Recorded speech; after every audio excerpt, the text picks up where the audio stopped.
Hello, everyone. Thank you for joining us. As always, we are glad you are giving us your time. Today, Dr. Taffy and I are excited to introduce the well-renowned Beuallah, the sex therapist. We have been waiting for you for the last 3 weeks. Please go ahead and introduce yourself. Tell us more about what you do, who you are, where you're located, all the good stuff. All the everything we gotta know. Yes. Okay. So I just want to say my name, Maskat Mangwana, to everybody, wherever you are in the world. Like they said, my name is Beuallah, but you know, for my Zimbabweans, you can call me Fungi side. So I am a licensed clinical mental health therapist by profession, and then my niche is in sex therapy, sex coaching, and then I also got certified as a sex doula. And so I get you from point A to point B, wherever you want to be. So people usually come to me and are like, you know, what do you do? Like, what is it? Yeah, what exactly do you do, girl? She needs to go my sessions, Inquiring minds. So I'll say this. I don't have sex with anybody, okay? I'm a sex therapist, but I'm not having sex with my clients. So that's one. That's illegal. So that's not what's happening. So people come to see me for different reasons. My niche who is specifically for Wakazi Black women, BIPOC women, because our stories are often unheard, our situations are often unresolved. Yeah. And nobody really talks about sex from our communities. No. But yeah, I'm Africans, so to my people, you know, I don't go over. So when we talk about in session, people who come to see me are varied. There might be people who want to reconnect with their sensuality and their sexuality. It could be people who want to have better sex. They decide what better sex is.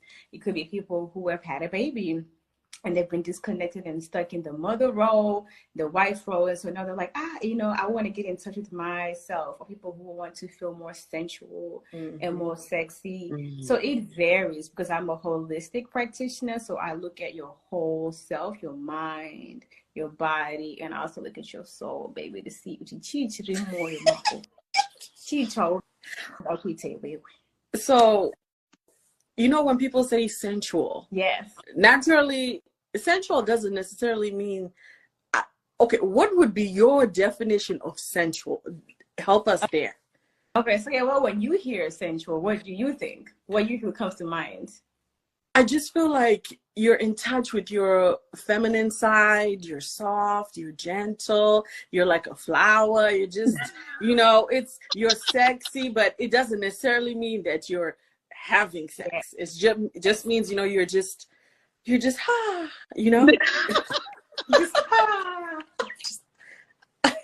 you know. Yes, exactly. It's like, what about you? Yeah, same thing. I guess just I feel like it's I don't know, just a feeling, just that Ooh la la, you know. I don't know the words. I don't have the words. Like it's just that ooh la la, right? Yeah. You know, messed me up because now I really have no words. I'm just like, yeah. So I mean, so usually people, when they hear sensuality, they automatically connect it to sexuality. And so when I watch it, I because or you know, whatever that may come to their mind. Exactly. But yes, sexuality is about being in touch with your 5 senses, your touch, so smell. Like, yes, what do the flowers? What do they smell like? What do they feel like on your body? Exactly. You know, if you want to taste, I don't know if this is tastable, but you know, what does something taste like? If you're drinking nasi manuru, take your drink, your cup of water, and just see how is it flowing, right? What does it taste like? What is it, you know? So really engage in all of your 5 senses, and you don't have to have sex. And please let me know when I say sex, I'll mention it. Well, we'll talk about that a little bit later. But yes, it doesn't have to include penetrative sex. So you can be sensual without having penetrative sex, without including your genitals. It can just be an experience, and you can be sensual at any time with anybody and anything. Yes. Now, I would like to give a quick disclaimer for the church mothers, for our people that generally feel uncomfortable with the conversation. Here today, the conversation is definitely going to be uncomfortable. So I hope everyone is ready, because these are things in our community, like cultural in Zimbabwe, you don't really address sex. People don't, as far as people know, no one has sex. You're right. You know, there are children there. Right? Our parents, okay, as far as they're concerned, appeared, right? It's like a taboo word. Like, even saying it right now, I kind of feel a little dirty. Yeah. Because you don't say it out loud. Yeah. Like, it's just not something that we do. And I don't know, maybe in other cultures how it's set up, but I know as a Zimbabwean, it can be a little uncomfortable. Like, those are things that you don't discuss openly, you know? Right. I completely agree. And it's similar in other cultures as well. It's still a taboo, even though we know people are having it, even though it's used to sell burgers, it's used to sell cars, it's everywhere. Imagine. And still, because when you're so tired about it, it gets uncomfortable. Like you said, you feel a little bit dirty, and it's like, well, where did that dirt feeling come from? Right. So for you ladies, we never in our discussed households, home. It wasn't a conversation we could have with. I could never have a conversation like that with my mother. And say what? Right, exactly. Listen, the sex conversation I got was, don't have it until you're married. Don't kiss a boy. Don't let him touch you. Don't have sex, or you'll get pregnant. And that's it. That was end of story. Tato pezza. That's sex. We've had a sex talk. Yeah. That's it. Honestly. So where are we supposed to go from there? Where do you go? Movies, books, porn? Like, where do you go then? Friends, that's the only place you can go. You can't talk about it at home. I mean, even with older siblings, it wasn't something you could talk about. I mean, like with my sister and stuff now, I'm 38 years old. So now it's not, I mean, that's an easy conversation now. Okay. But if you ask the 18, 20-year-old me, I couldn't do that. No, there is absolutely no way. I think I had the first sex conversation with my older sister, who's almost, oh God, okay, I won't say her age, but she's older than me significantly. I am 35. I had the first conversation with her where I could openly say what I wanted to say this year, this 2023. Because at first it's just like, what do I even say? Where do you even begin? Like, how is she gonna feel about it? Then the language. You're like, what language do I use? Do I use slang because it's my sister? But then slang sounds kind of vulgar. So and already there's those cultural differences already, because I grew up in America. We're a little more fluid with our language. And then she's in Zimbabwe. So you can only imagine she'll be sitting on what tonight, you know.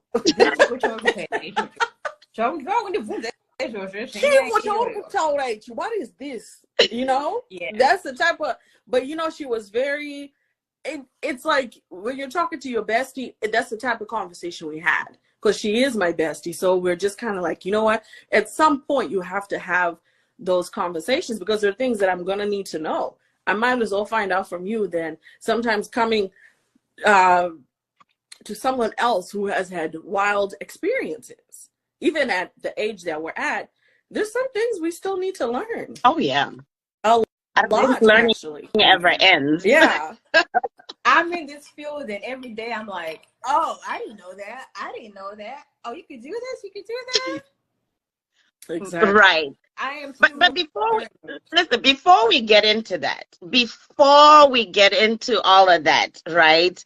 Let's give people a little background on you and how you came about, what made you feel like, you know what, sex, that's where I want to be. You know what I'm saying? Yeah. How did that come about? Yes.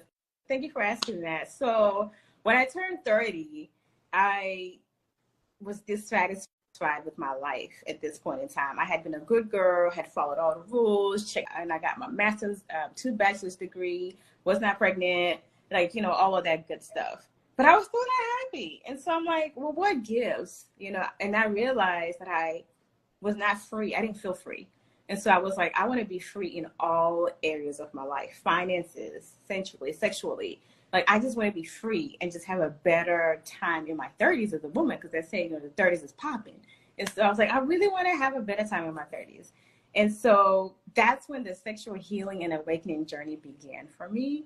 I was also curious about sexuality and spirituality. Like, why was it so disconnected? Why the church really would say, like, they made it seem separate. Like, sexuality is over there, spirituality is over there, but people were having sex and making babies. And the whole like marriage thing, defiled. So I'm like, this does not make any sense. So I started to read books. I started to go to my own sex therapy, because I realized there was some stuff that was not making any sense, and there was some disconnection. And so the first batch of books that I read were not helpful. And so then I started to read some books that were written by like Black women over on this side. And then I started to read some other books. And so then I read this book called Come As You Are that was written by Emily Nagoski. And that changed my life. That opened up my eyes. And I was like, oh my gosh, like I had no idea all this information existed. And then I read Pleasure Activism by Adrienne Marie Brown, which talks about pleasure. So the sex books that I was reading were really emphasizing on pleasure, self-exploration. Then I started to have conversations with my friends and asking them questions. And I noticed a trend of women really not having information, not having a space to go to talk about this information, and being unsatisfied with their own lives. And then in therapy, I was also debunking some of the myths and some of the stories that I had about sex, some of my own hang-ups, some of the shame, really, and guilt that I was still carrying. And I didn't realize it was shame. I didn't realize it was guilt, because it shows up differently. And so once I started to unpack and meet people in my living room, shout out to everybody who came to the living room days. And then I realized, oh, like, maybe I could do this thing. And people always seemed excited when I would say, let's talk about sex. They were like, well, you do what? So, fast forward to 2 years ago, I met a sex coach who was a badass, Amina Peterson. And she started to be a mentor to me and a coach to me, and it transformed my entire life. I am not the same person. And I've been through a lot of changes in my life, a lot of transformation. But this sexual healing and awakening journey went deep in my soul, like never, ever. I uncovered a lot of trauma, a lot of wounds that I had ignored. And so in order to be a sensual being, you also have to make way to feel sadness, to feel anger, to feel love, to feel joy, to feel disappointment, to feel all the feelings. And so I really had to move through some deep grief, cried a lot, started to ask questions to my parents and family members about family trauma, like, well, why did so-and-so die? Or why did so-and-so act like this? Because that shit shows up in your growing up self. And so all of that led me to where I am now. And I realized this is something that has liberated me and has brought me so much joy and pleasure. And I really want to share that people in my community, in the States, internationally, because it has transformed me to who I am. Like, I feel so empowered than ever before in my entire life. Yeah. Oh, okay. I don't want to skip this question about your clientele that's in the comments. African Play was asking if your client base is Zimbabwean. Right now, I don't have any Zimbabwean, so African Play, you can be my first one. I'm based in North Carolina, so I see therapy clients in North Carolina, and then if you're international, you'd be a coaching client. So you can go to rdusexology.com and book a consult. But Zimbabwean women have been on my radar for like a long time, because I wanted to really have conversations in international and just see where you are, what you need, and then I can bring what you need to you. We're shy. We're shy. Yes. That is very true. But also, we're shy, so not it's even hard being for shy. women. I think sex has been made to be like a nasty thing, right? Like an unclean thing, like it's an enemy. But it's not, and it's not just two people getting together and doing it, and then that's it. There's so much more to it for you to even get to that point. Whatever the connection is, or how you feel, or you know, you hear some people who say when I'm having sex, I freak out, or those traumas you were talking about. Like those are generational things that people don't address, and they will manifest as an adult. Yeah. So I often ask people, like, even in the chat, you know, who taught you about sex? Like, what did your parents talk about sex? What did they say about sex? So in the chat, let us know what you well, even if they didn't say anything, that's also saying something. Yeah. Either you grow up in a house that's a sex negative house, or you grow up in a house that's sex positive. I've met a handful of one person that did grow up in a sex positive house, but majority of the people that I've met, including myself, grew up in a sex negative home, and that does impact how you view sex, how you show up as a sexual being, especially as a woman. Yep. Well, Tamzi Mendy says we're also scared to ask questions because you feel you will be judged. But who are you even going to go and ask? Because sometimes even Tete Macho is like a hey. First of all, and to have their own issues, okay? Exactly. I don't believe in that. Hey, go ask Tete. Tete has her own problems. Maybe even if you can't go to Tete, you don't even know she has a good sex life. How are you gonna ask Tete about sex? Tete doesn't. That's why she doesn't. Right. So I mean, I feel like when it comes to Zimbabweans, or maybe it could be Africans, it feels like when we go to Tete and we're asking about sex, the response generally is satisfy your husband, basically. Yes. That is it. Nobody is worried about my satisfaction. No. Nobody's worried. So Anatete, Anambuya, all those, older people, that's what they're conditioned to tell you, because their elders taught them that, that's what you're supposed to do. Pleasure is for the man. Ooh, pleasure is for the man. But pleasure is for the man. I think in African community, sex is the forefront of what sex is pleasure the man. It doesn't matter what you as the wife are expecting. As long as your man is satisfied, that's it. That's it. Yeah. So how do you move from those sort of situations, or even have a conversation with someone when you know what they're gonna say is satisfy your man? That's it. And yes, you should, but in turn, are you also being satisfied in those situations? Right? We're not equals, but we should all be satisfied. Absolutely, absolutely. We should all be satisfied. And so I would understand why you wouldn't go to Anatete and Anambia, who are, you know, supposed to be the beacons. So that, which brings me to ask this question. Amy Pamaipura, or anybody in the chat, feel free to put the comments in there. Nasi, be a little brave, Nasi. Be a little brave. Ask us some questions, you know, that you normally wouldn't ask. You got me here for free. So please, right? ask for, Exactly. so go This ahead is and the ask time. questions in the chat box. You can put a little question box there.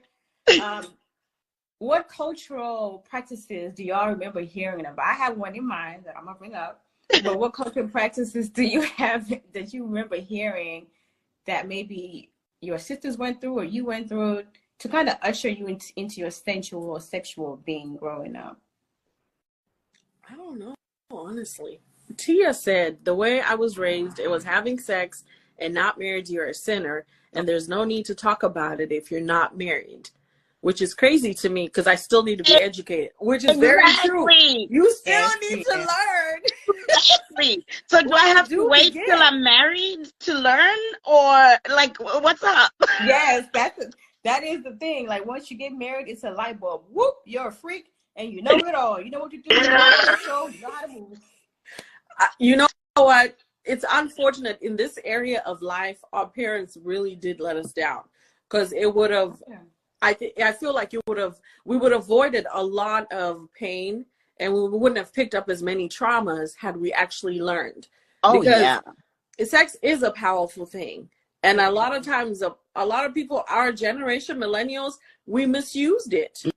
And now we're at a point in life where you're not playing with it. We did a lot of playing with it. A lot of people played with it, didn't understand the stuff ahead that would come with it. Because when you connect with someone, you two are one, you know? So someone says pull in one's flaps. Yes, me able doing that. Yeah. Pull in off the. But you said that ties into what I said about the man and pleasure. Listen. Honestly, this flapping and whatnot, when I've seen individuals, I've never understood it. I don't think it's appropriate. No one should look like that. That's just how I feel about it. I don't understand. So I would say this. It's because growing up, I heard it. I did hear it, like hearing about it, like with Donza, you know, your labia lips. And I didn't understand, like, well, why am I doing this? And then later on, it was like, well, women do it because once it's for pleasurable for the men, and also pleasurable for the women. And so then I did some little research, and it turns out that it's actually a cultural practice that started like around Western Africa, and now Uganda, and now Rwanda. So some of them still do it, and it does elongate your labial lips, and there are different camps that have different stories for it. So where I eventually landed with this is all of our vaginas, and by vagina, there's a difference between a vagina and a vulva. So your vagina is the canal where the baby comes out. The vulva is what's outside. And door vulva, that's not the vagina. So a lot of times we have those confused. So I want to make sure we have our terms correctly. So when I'm saying vagina, please know that I am talking about the inside where the baby comes out. And when I'm talking about the vulva, that's where the pubis mons is. That's where panevudzi, panema lips are. So my lips, they're going to look different, especially for most of our lips, they're going to look big like that. And so it is going to look like that. When you do pull them, they're going to get a little bigger. And most of my vulvas look like that. But because we don't spend time telling my vulvas, and we don't have like vulva parties, we don't know what different vulvas look like. That's why should we need to or have what are they parties supposed to look like? Yes, let's have some vulva parties. It's a struggle. So that you can know what other women look like, and you don't think something is wrong with your coochie or something's wrong with your vulva, even if you didn't pull your labias. I saw someone and they were so long, I was so afraid. I didn't understand what was going on. And if that's how you want to do it, sure. But some of it, I'm just like, how are you living? Like when you say they were long. They were long. Like dangling. Yeah. Well, African Play is asking what benefit does it have? And she says the Zimbabwean men said it grabs their manhood. That's how they get the pleasure, I guess. That is what I have heard, and that is what I have read. I have not done research to see if it really does grab a hold of it. However, I would say it is. I would not demonize it. Say that it is genital mutilation, even though who had said it was, but then they did some African people did some research and were like, you know, then people who pierce their clit would be considered, you know, genital mutilation as well, if we're going to be considering cultural practices to do that. And so each person, I would say that this is neither a good nor bad thing at this point with this one. It's really to say, okay, by choice. It's by choice. That's where I was about to get to. So some of these things we didn't have choice with it. It was not something that was consensual. It was not something that we really fully had informed consent. Right. And so now it's like, okay, Sagachi, is this something that you did do? What do I do with that now? And what do I do with my body now about it? What are the emotions and feelings that are showing up about this practice? How do I feel about this practice now? What research and other educational forums can I begin to find out? Who can I ask? Like, what tetes or parents can I still ask about this? Because sometimes we had cultural things and then colonialism came in, wiped it out.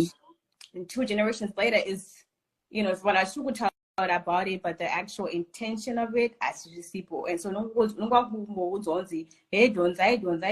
there's really not a sit down with you. When I right. My touch today, so must have Joe today, so is you know it so you know it so and then you will no born like it's going to so but at this point it's just has been centered around men. So I would say you about Chaco seems to kind of garnishing Chaco Tora Mira Utarise who not to I made I say passy papa. See, I think my issue is that the tetes, because it's usually your tete, right? Your aunt, for those that don't speak Shona, tete is your father's sister. That's what we call tete. So tete, usually it's well, maybe not usually, but they don't sit you down to tell you what it is for. Right. So for me, with an inquiring mind, I'm like, why? And if why are we doing you can't tell me why, I'm just not gonna do it. I mean, and you know, I'm 38 years old, so that would have been like what? When I was around 10, 11, 12 years old, because they say it's before you get your period, and that's when you're supposed to do all of that, right? But at that age, there was no Google. No. So I couldn't ask Google what's up, you know. And when you ask Tete, what is it for? You're basically questioning an elder. So that's frowned upon. You can't do that, right? No. So yeah. So even up to this day, I'm just all I know is it's to pleasure the man. It grabs like what African Play. To grab his manhood. That's the end of story. But I don't know what it would do for me. Right. Yeah, as much as, you know, of course, I would love to pleasure my partner, but I also want to know what it does for me, because in that, I want to get pleasure as well. Yes, and that's when I wish they would have explained a little bit more about that, because now it's just entering Mono one. So then fast forward to 2023, it's like, okay, well, this happened already. So like now in what ways can I now own my own body then? In what ways can I now own that's what to say another word, my own vulva? Nasty. Yeah, it's a struggle.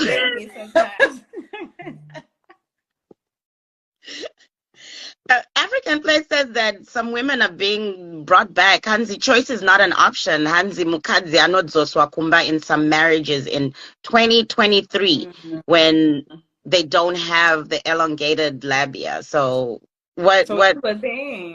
Yeah, I didn't know that. That's crazy. Yeah, I didn't know in 2023 it was still. Well, yeah, I'm not surprised because I'm sure it's usually some outliers that are still adhering to it. So yeah, that's unfortunate to hear because then it's just like and so speaking of like solo pleasure or like pleasure, this is so what I'll talk about now. This is for people who either you're married or single or in between. It doesn't really matter because this is your journey and your own body. So we've already talked about like some of the cultural things that we've seen and heard about, and it seems like most of us, we didn't really get a welcome in of like, this is womanhood and this is what you do, and you go to the river and they do all this type of things. We kind of learned on our own and had to figure it out, which is interesting because any other area of our lives we learn. We go to school, we get a coach, we read books, we watch podcasts, we do all these things, but when it comes to sex, it's like, we'll figure it out. Really? You don't need no books? How? Things just go. Where? When? like, sometimes people have vaginisms and the penis cannot go in. Like, you can't even put it in. Even tampons can't even go in. After you've waited your whole life, and now you for that moment. FUCK. Right. So I always employ women and implore and invite women. Tangane we will, like I said earlier on, get a mirror in the chat. Let me know when's the last time you got a mirror. Can I mean me? When was the last time you got a mirror? And you look down there.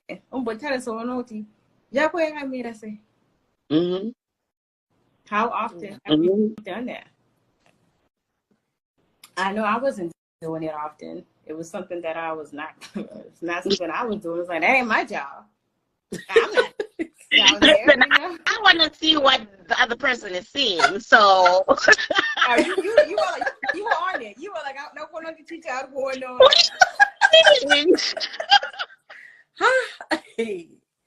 Yeah.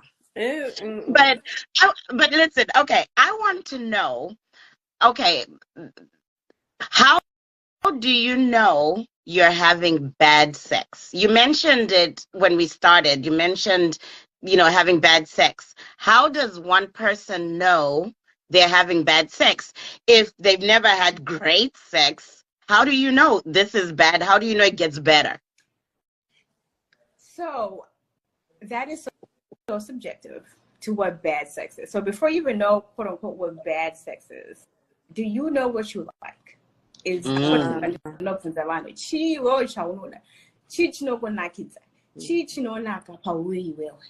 a lot of times, we want to go to I don't want to lies, all lies. Lying, faking. What is it? Lying and faking at the same time. Lying and faking at the same time. And it's for what? I was about to say something else. Xavier says, yes, we do. Yes, we do. So Xavier, because I was teaching on Nakapawuri, where penis is sitting Kajmabo, teaching with Nakapawuri. And so I encourage one, let's start exploring your own body. That's where the sensuality comes into place. So I see too. Session count uri wego was all that teach no chawuna chinogo gets on a far out town baby. As my African women, we dance dombolo. That's true. You're moving your hips, you're moving your butt, and you're moving, your whole body, and that's part of being sensual. Right. You can start there, start just dancing, because a lot of our traumas, are stored in the hips and also my body mako. So maybe why would I be talking about that is what I hear some people say. True. And it's like, yeah, people don't like to visit the past. And I don't blame them. I don't blame it. I've united it. Yeah. I know what's what I teach him again. Mm-mm. Right. Forward thinking. We're moving forward. What happened in the past, you know, I'm leaving that behind. It doesn't. And people think things that happened in the past don't affect you today. Exactly. That's what a lot of people think. Honestly, it's until I went to therapy and I was like, hey, chat. That is very true. Oh yeah. So I mean, that's just, you know, it's sad, but it is what it is. So yes, we're living, like you said, we're living with a lot of traumas, and some of them manifest when it comes to bedroom situations, or even not feeling, because you're feeling like you're being judged, especially for people who grew up in church.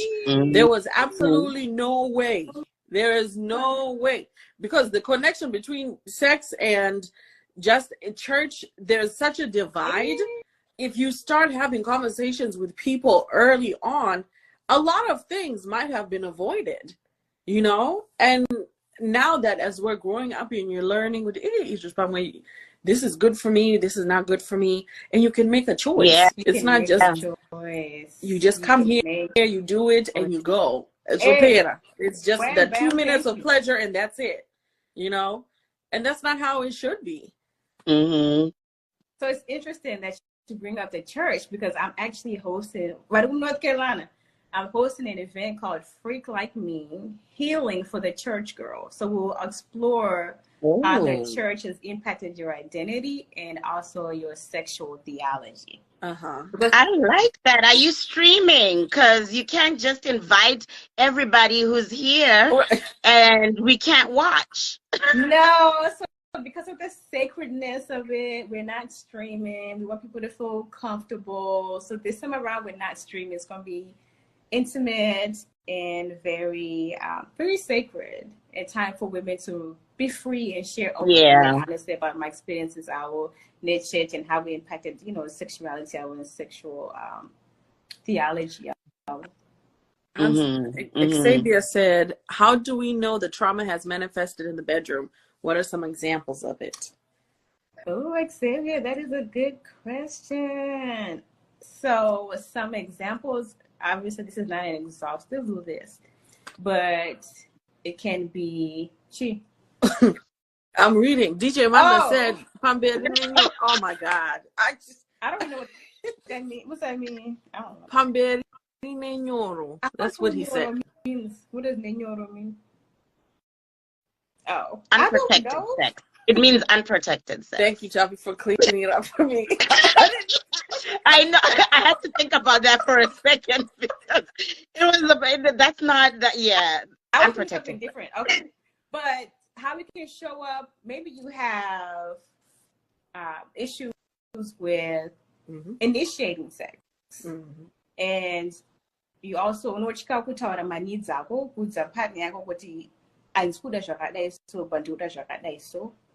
or maybe unotaka kufunga about chimwe chinhu zvakaitika kudhara unotaka kufunga kuti handina kuwasha madishes, handina kunyora manotes. You might need to translate for people who don't speak. We have a few. We have people that don't speak Shona. Okay, so it can. All right, I'm gonna be translating back and forth a little bit. So basically, it can show up as like having issues or being intimidated by asking for your needs and desires. Issues with initiating for sex, not being present in the moment. Yeah. Present. Being completely somewhere else, or completely disassociating. Like when you're starting to have sex, you're not even there in your body. Yeah. Completely like it's a chore. Yeah, because I just from like sexual trauma that you've had, because I do want to acknowledge, like, trigger warning here, some people's first time having sex was not consensual. And so, and they never talked about it or never shared with anybody. And that can also show up. So those are some of the ways, but it's other ways, and it varies from different person depending on where they are in life and how much work they have done. And you know, a lot of us had that one relative who was always touching people that no one ever acknowledged. It's inappropriate. He's a rapist. It was just a translation of, oh, this person just likes things, but they're liking the children. That's how Uncle so and so does it. Yeah, right. It's just like stuff that was swept under the rug. That would honestly, there are some people. It has manifested as an adult. They don't want to be touched by a man, because they were inappropriately touched as a young girl, and that child within them is still suffering from that. That's a good one. Thank you for bringing that one up. Touch aversion is another one. Y'all remember that commercial? Your uncle or something? It was Uncle John.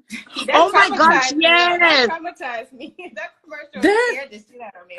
Oh my gosh, I forgot about that commercial. I can hear it right now in my head. Like, what in the world?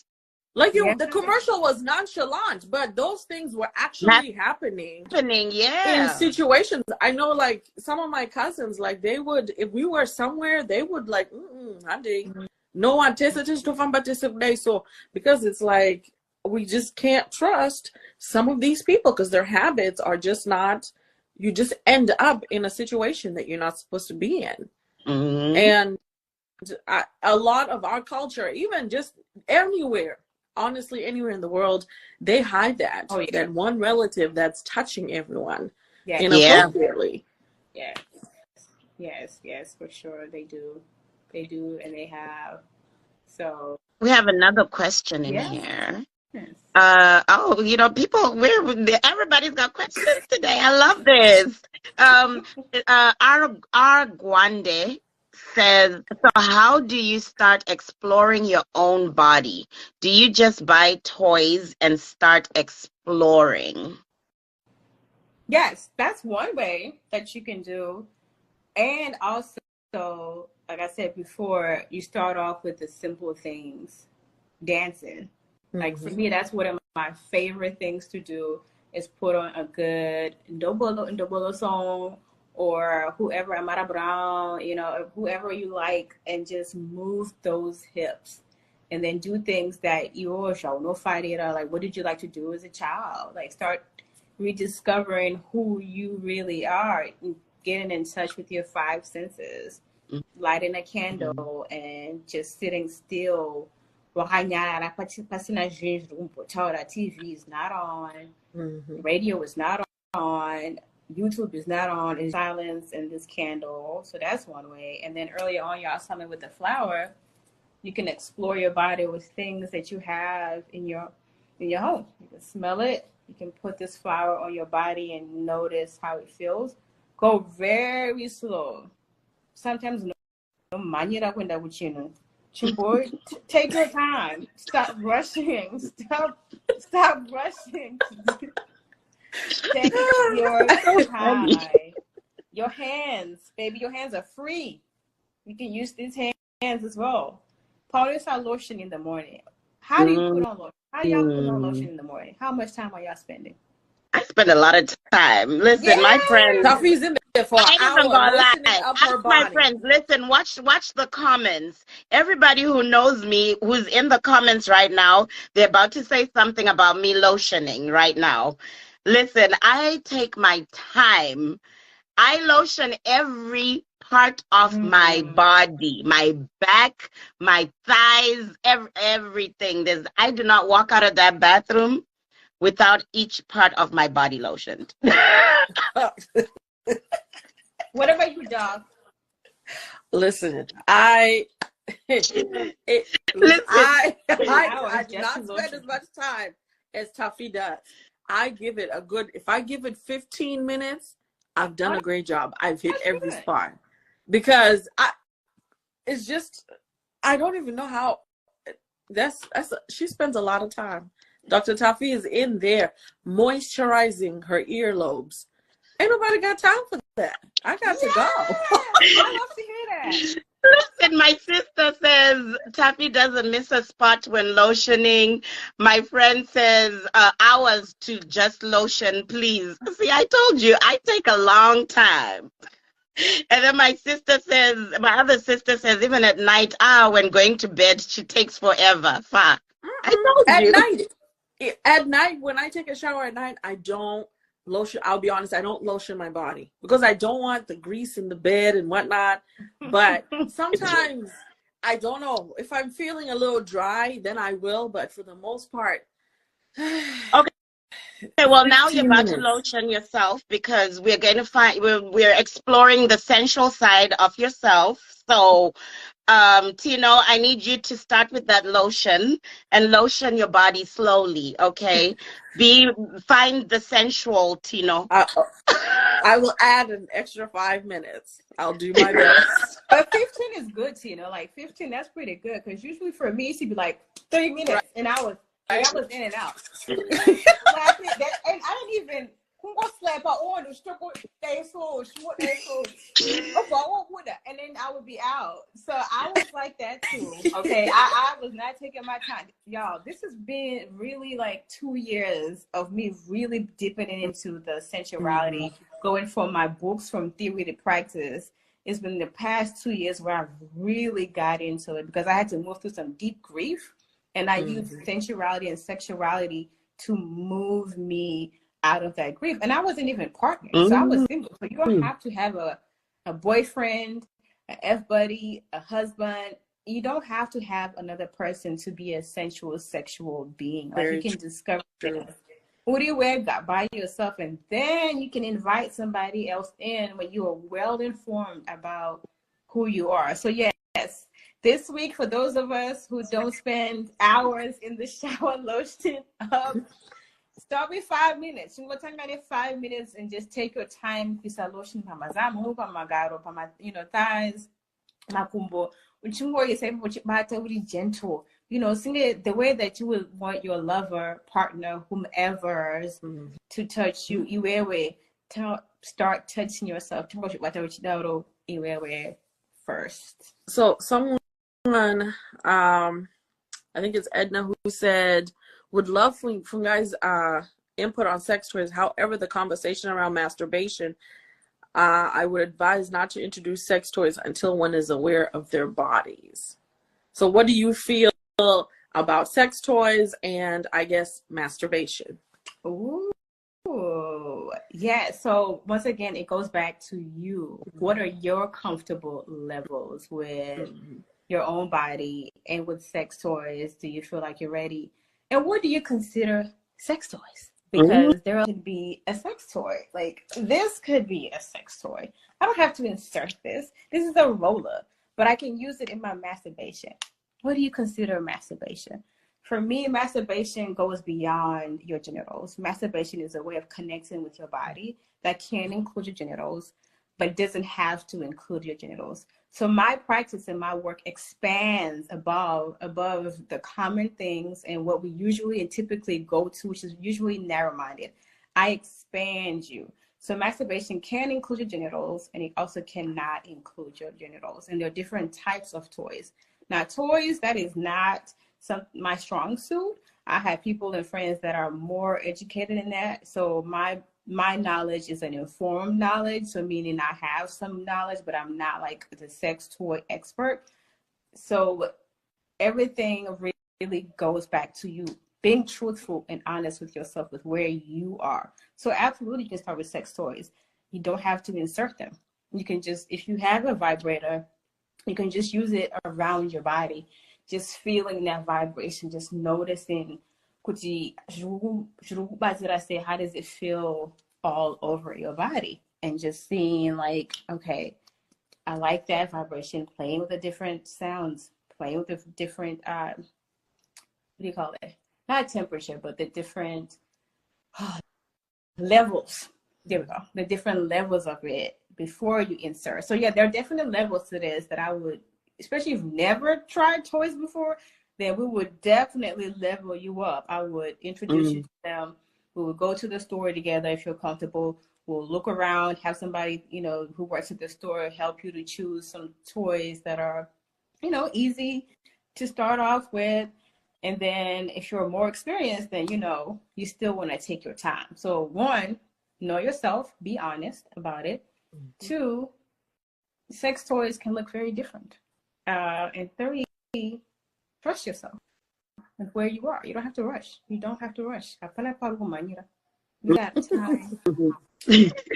Oh my goodness, guys. I mean, continuing with the sex toys conversation, right?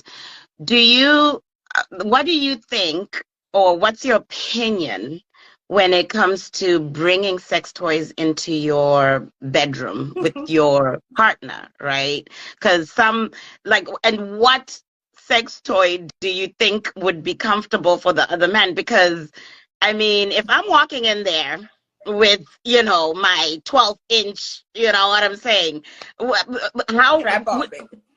My man is not going to be comfortable with that, right? So what's your opinion when it comes to bringing sex toys, and how would one introduce them into the bedroom? So I am pro sex toys. Once again, it goes beyond the regular stuff, y'all. So you don't always have to stick to dildos, strap-ons, things that you insert, but you can be very playful. Sex is playful. You can be playful. So this is a sex toy. I wish I had my Waterberg wheel, but I don't have it with me right now. But that's like part of my sex toy. It doesn't have to go in, but it goes around. Your body's a canvas. So just don't go to the penis and the vulva and the vagina, but your whole entire body is a sex organ. And so your household items, we call them pervertibles, also can be used as sex toys. And so consent is a big thing. So you don't want to just bring out a strap. Hey, baby, let's try this out. Like, no. You want to be able to give people consent to be able to say yes or no. So communication, conscious, erotic, honest communication.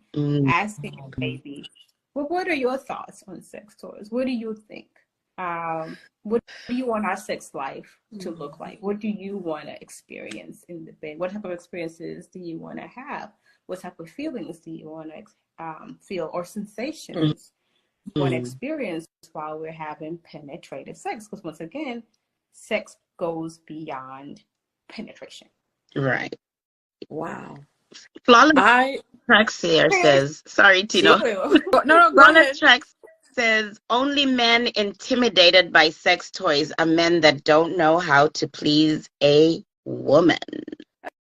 Yeah, it's a fine line, to be honest. I feel like it's a fine line because some people are just not accepting of a sex toy. Imagine you're in your bedroom and your woman brings you a 12-inch. What do you do? Guys, those conversations, you have to have those conversations beforehand, before you start bringing, you know, there's so many things, but you have to have the conversation, like you said, so everyone's comfortable. It's a fine line.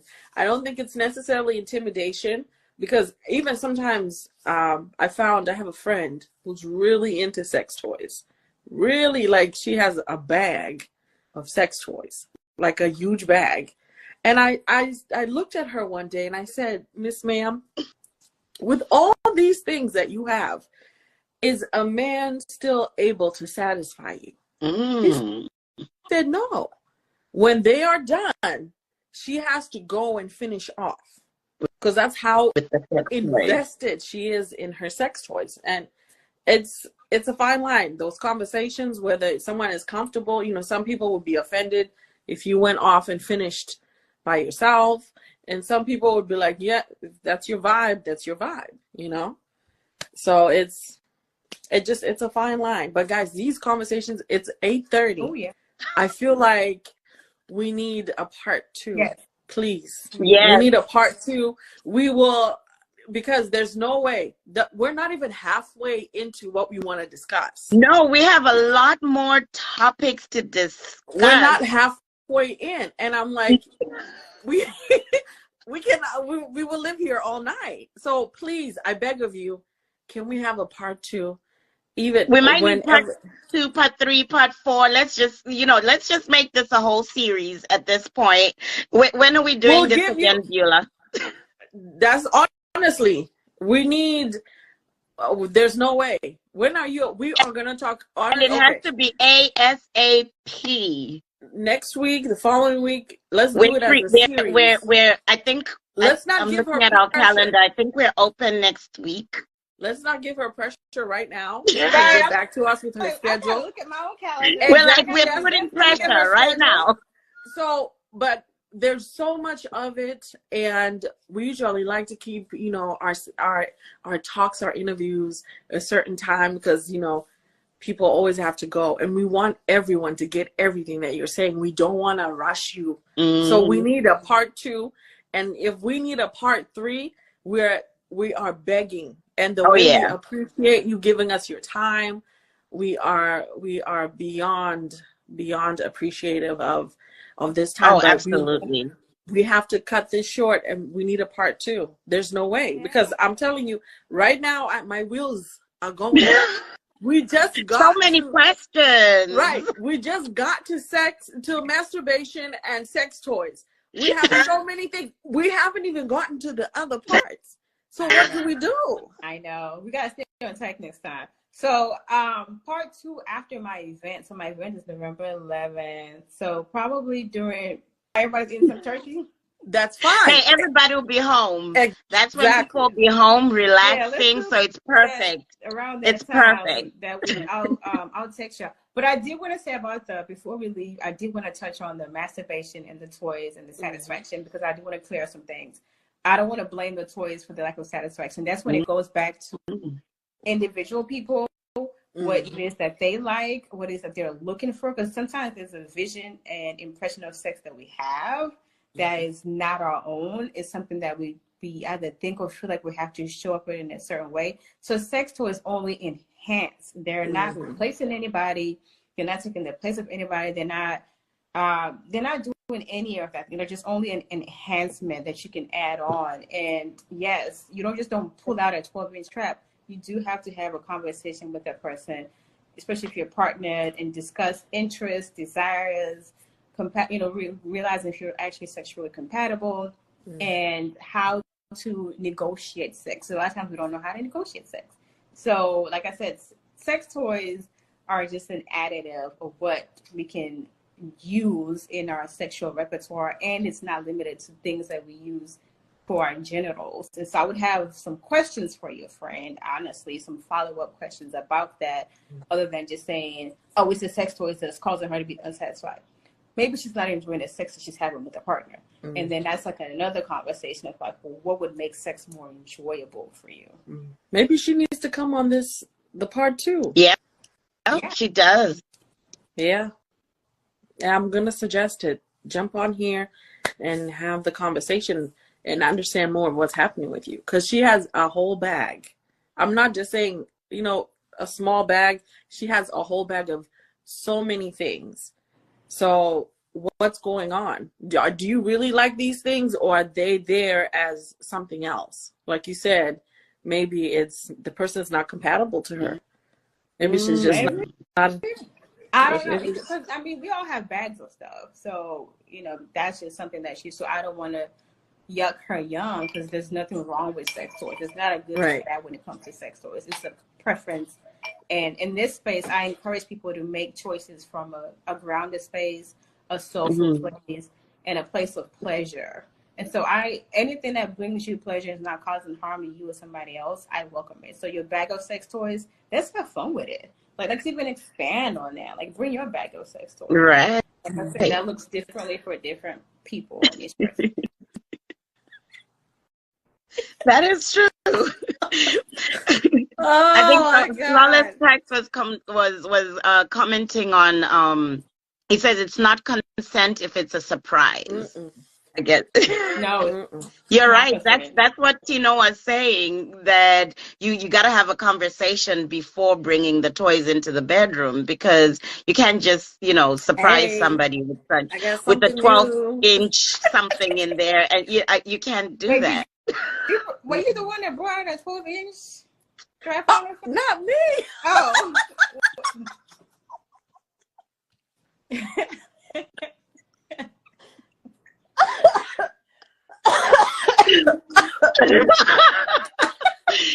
Tino, did I miss? Girl, you didn't miss nothing. If I did This anything was like awesome, that, y'all. Yes, thank Lord. you all for coming and showing. Yes. Thank you so much, everybody. Thank you. This was amazing. Watch this space for part 2. We'll post a flyer once we settle on an actual date and time. So watch this space. We'll share it with all of you. Just keep coming back to our Instagram page. We have a Facebook page. We have YouTube. If you missed our previous shows, they're all on our YouTube. This one will be on our YouTube. We'll try to get it up there today, but It's okay. life be lifing sometimes, so but please follow our YouTube page, Zim Ladies Roundtable. Comment on our videos so we know you're watching, and let us know what other questions you have for Beuallah or Fungi, right? Exactly. Fungi or Fungi. Let us know what other questions you have. Maybe, we can have her prepare a little something for you guys next time, if there's, so she can have these questions prior to our next conversation. You can inbox us here, Facebook, YouTube, wherever, but like and share. And thank you so much, Beuallah, for all of this. This was amazing. I think everybody has enjoyed this. We still have lots of questions, so I can't wait for part 2, maybe part 3, because I'm sure we'll have even more questions after part 2. Biases that we need to get away Everything. from. We got so many things that we need. We are still learning. And we wanna explore. We want to be satisfied. Absolutely. And we want to live a long life being satisfied. So thank you so much, everyone. Thank you. Have a good night. God be with you. Bye, y'all. Catch you later. RDUsexology.com. Check me out. Yes. I'm accepting new clients. Yes. We'll put that. We'll add the information on the live. Yes, so and we'll add it to our YouTube. We'll put your link on our YouTube page as well. So everybody, you can go to YouTube and get that link as well. Follow Beuallah. What's your Instagram, Beuallah? It's RDU Sexology. RDU Sexology. Book her. She does events. She does personal, one-on-one consultations as well. I mean, get your sex life together, y'all. Bye-bye. Thank you. Bye, have a good night. Bye-bye.